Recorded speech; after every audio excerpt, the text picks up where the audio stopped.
శరణాగతి ఆధ్యాత్మిక మార్గంలో మనం తరచూ వినే పదం కదా. కాని మనం చేసుకున్న శరణాగతే మన ఉనికిని ప్రశ్నార్థకం చేస్తే ఎలా ఉంటుంది? సద్గురు శ్రీ నాన్నగారి ప్రవచనం నుంచి వచ్చిన ఒక విచిత్రమైన విరోధాభాసమైన బోధనను ఈ విశ్లేషణలో పరిశీలిద్దాం. పదండి, దీని లోతుల్లోకి వెళ్దాం. ఇప్పుడు వినండి ఈ మాట. నిన్ను కట్టుకున్నాక నన్ను చంపేశావు నువ్వు. ఇది వినగానే మనసులో ఒకటే గందరగోళం, ఒక భక్తుడి ఆవేదనలా అనిపిస్తోంది. కాని దీని వెనకాల ఒక అద్భుతమైన ఆధ్యాత్మిక రహస్యం దాగి ఉంది. అసలు ఈ మాటల వెనుక ఉన్న నిజమైన అర్థం ఏమై ఉంటుంది? సరే, ఈ చిక్కుముడిని విప్రాలంటే మనమసలు మొదట్నుంచి రావాలి. ముందుగా అరుణాచల అనే పదం గురించి తెలుసుకోవాలి. ఒక భక్తుడికి ప్రారంభంలో ఆ పేరుతో ఎలాంటి నమ్మకముండేదో ఇప్పుడు చూద్దాం. చిన్నప్పటినుంచి మనలో చాలామందికి ఒక నమ్మకముంటుంది. అరుణాచల అనగానే మనసులో ఏం మెదులుతుంది? ఒక దైవనామం. అవును, ఆ పరమాత్మకు పెట్టిన ఒక పేరుగానే దాన్ని భావిస్తారు. అంటే ప్రారంభంలో ఉన్న అవగాహన ప్రకారం అరుణాచలమంటే ఏదో ఒక పేరు మాత్రమే కాదు, అదే పరమేశ్వరుడు. సృష్టి, స్థితి, లయ ఈ మూడింటికీ కారకుడైన ఆ పరమాత్మే అరుణాచలం అని ఒక గట్టి నమ్మకం ఉండేది. అది ఒక ప్రదేశమో వ్యక్తియో కాదనమాట, సాక్షాత్తు ఆ భగవంతుడే. అయితే ఇక్కడే కథలో ఒక చిన్న మలుపుస్తుంది. కాలం గడిచే కొద్దీ ఒక కొత్త విషయం అర్థమవుతుంది. అరుణాచలం అనేది కేవలం ఒక దైవనామమే కాదు, తిరువణ్ణామలైలో ఉన్న ఒక కొండ అని, ఆ ఈశ్వరుడే కొండ రూపంలో ఉన్నాడని తెలుస్తుంది. ఈ మార్పు మన కథలో చాలా ముఖ్యం. అరుణాచలం ఒక కొండ అని తెలిసిన తర్వాత ఆ భక్తి స్వరూపం మారుతుంది. అయితే ఆ భగవంతుడికి పూర్తిగా శరణు కోరినప్పుడు ఒక భయంకరమైన సంఘర్షణ మొదలవుతుంది. మన కథలోని అసలు విరోధాభాసం ఇక్కడే ప్రారంభమవుతుంది. భక్తుడంటున్నాడు, నాకు తెలిసో తెలియకో ఏదో నా ప్రారబ్ధం కొద్దీ నిన్ను పట్టుకున్నాను. చూడండి, ఈ మాటల్లో ఎంత సమర్పణభావం ఉందో. కాని ఈ సమర్పణ తర్వాత ఏం జరగబోతోందో ఆ భక్తుడు ఊహించలేకపోయాడు. ఆ సమర్పణ తర్వాత ఇప్పుడు నేరుగా భగవంతన్నే ప్రశ్నిస్తున్నాడు. ఇది చూడండి, నిన్ను కట్టుకున్న వాణ్ణి ఎవడైనా బ్రతకనిస్తావా అరుణాచలేశ్వర? ఈ ప్రశ్నలోనే ఉందసలు విషయం. ఎంత తీవ్రంగా ఉందో కదా.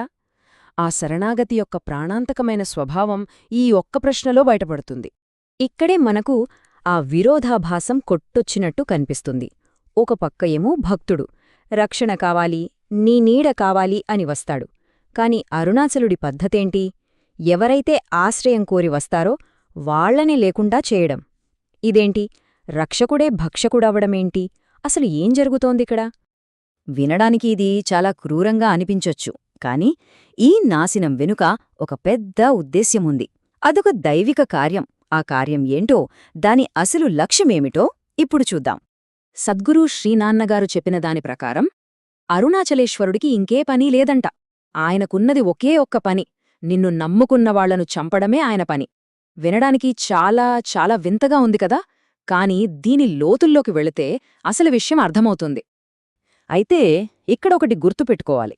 ఇక్కడ చంపడమంటే మనందరం అనుకునే భౌతిక శరీరాన్ని అంతం చేయడం కాదు.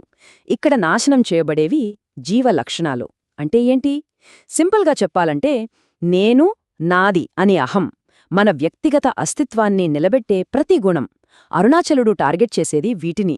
ఈ మొత్తం ప్రక్రియను మనం ఒక 3 దశలుగా చూద్దాం. మొదటిది, భక్తుడు ఒక తీగలాగా ఆ భగవంతుడనే చెట్టును గట్టిగా పట్టుకుంటాడు.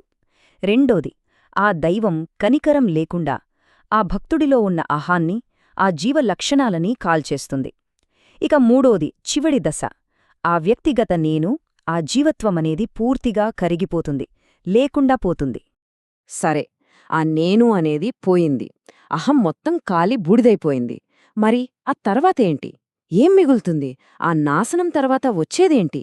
ఈ దైవిక ప్రక్రియ యొక్క అంతిమ అద్భుతమైన ఫలితమేంటో ఇప్పుడు తెలుసుకుందాం.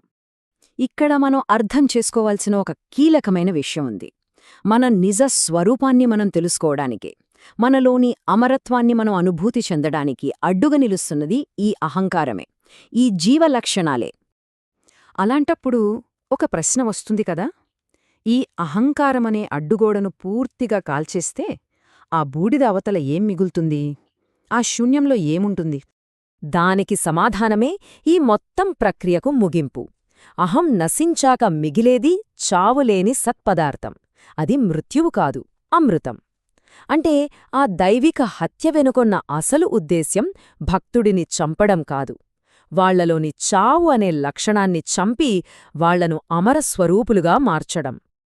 కాబట్టి మనం మొదలుపెట్టిన దగ్గరికే మళ్ళీ వద్దాం.